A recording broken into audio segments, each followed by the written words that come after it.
அஸ்ஸலாமு அலைக்கும். Hi friends, today lunch and breakfast என்ன ரெடி பண்ணிங்கிறது பார்க்கலாமா? காலையில் 6 மணிக்கெலாம் அலாரம் வச்சு எந்திரிச்சாச்சு. கிச்சன் பக்கமாக வந்துட்டேன். நைட்டே கிச்சன் கவுண்டர் டாப்பு, அதுக்கப்புறம் அடுப்பு, சிங்கில் கிடந்த பாத்திரம் எல்லாத்தையுமே கழுவி வச்சுட்டு படுத்தாச்சு. எப்போவுமே நைட்டு வேலை முடிஞ்ச பிறகு இந்த வேலையை நம்ம கண்டினியூவாக செஞ்சிட்டோம்னா காலையில் எழுந்திரிச்சு வேலை பார்க்கும்போது நம்மளுக்கு ஒரு மைண்ட் ரிலாக்ஸாக இருக்கும், பாசிட்டிவ் எனர்ஜியாகவும் இருக்கும். சமைக்கும்போது சந்தோஷமாக வேறு சமைப்போம்.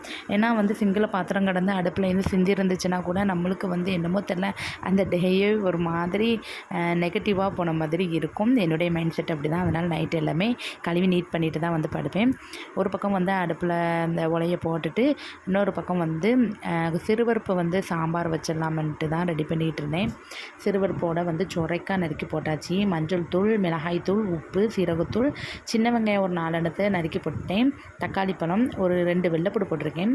காயப்பொடி இல்லாத காரணத்தால் தான் 2 வெள்ளைப்பூடு உரிச்சு போட்டாச்சு. பிரேக்ஃபாஸ்ட்டுக்கு நைட்டு இட்லி மாவு அரைச்சி வச்சுட்டு தான் படுத்தேன்.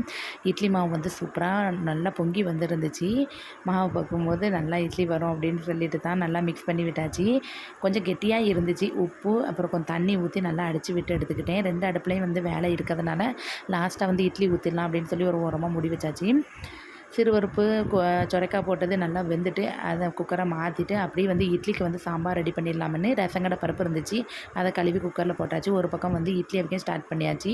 அப்படியே கடுங்காப்பியும் போட ஸ்டார்ட் பண்ணியாச்சு. அப்பா மாமி காலையில் கட்டந்தாயா குடிப்பாங்க. அது ரெகுலர் பழக்கம். அவங்களுக்கு போட்டு வச்சுட்டு அப்படியே இட்லியும் ஊற்றிட்டேன். பருப்பும் சூப்பராக வந்துருந்துச்சு. அதோட ஒரு 2-3 கத்திரிக்காய் இருந்துச்சு. கத்திரிக்காயும் கொஞ்சமாக கேரட்டு, தக்காளி பழம், பல்லாரி, சாம்பார் பொடி போட்டு உப்பும் சேர்த்து சூப்பராக ஒரு 2-3 விசில் விட்டு எடுத்துட்டேன். சாம்பார் பொடி எப்போவுமே ஆச்சி பிராண்ட் தான் யூஸ் பண்ணுவேன்.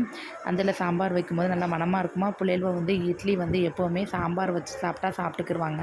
என் பொண்ணுக்கு சட்னி பிடிக்கும், என் பையனுக்கு சாம்பார் பிடிக்கும். சரி, சாம்பார் மொத்தமாக வச்சிட்டோம்னா ஃபேமிலி எல்லாருமே சாப்பிட்டுக்கலாம் அப்படின்னு சொல்லிட்டு எடுத்து வச்சாச்சு.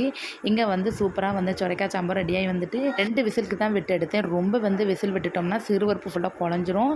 அந்த சுரைக்காய் போட்டதுமே ரொம்ப கரைஞ்சிரும். இந்த மாதிரி 2 விசில் விட்டு எடுத்துட்டோம்னா ஒயிட் ரைஸ்க்கு சாப்பிடும்போது நல்லாயிருக்கும். லாஸ்ட்டாக தேங்காய் துருவல் போட்டு கொத்தமல்லி இலை போட்டு கொதிக்க விட்டு இறக்கிட்டேன். ஏன்னா தேங்காய் சேர்த்துருக்கோம்ல, பிள்ளைங்களுக்கு ஊசிடக்கூடாது அப்படின்னு சொல்லிட்டு தான் கொஞ்சமாக தண்ணி ஊற்றி கொதிக்க விட்டுட்டு லாஸ்ட்டாக கடுகு, சின்ன வெங்காயம், கருவேப்பிலை சேர்த்து தாளித்து இந்த சாம்பாருக்கும் ஊற்றிட்டு அப்படியே இட்லி சாம்பாருக்கும் ஊற்றிட்டேன்.